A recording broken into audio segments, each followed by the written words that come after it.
For at holde dine busrydder kørende igennem mange havesæsoner, er der 3 ting, du bør tjekke cirka hver 20. drifttime. Først og fremmest er der vinkelgearhushovedet, som er den dyreste enkeltdel på en busrydder. Her overføres kraften fra akslen til hovedet. Vinkelgearhushovedet er et mekanisk drev bestående af 2 tandhjul og nogle lejre.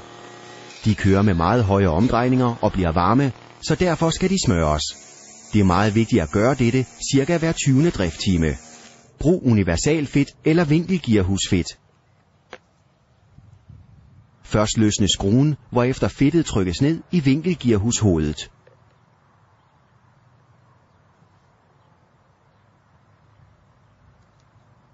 Tændrøret på en 2-taktsmotor bliver hurtigt slidt. Det sker 4 gange hurtigere end på en 4-taktsmotor, så derfor bør det tjekkes hver 20. drifttime og skiftes, når elektroden er slidt op. Endelig skal luftfilteret efterses hver 20. drifttime og skiftes efter behov.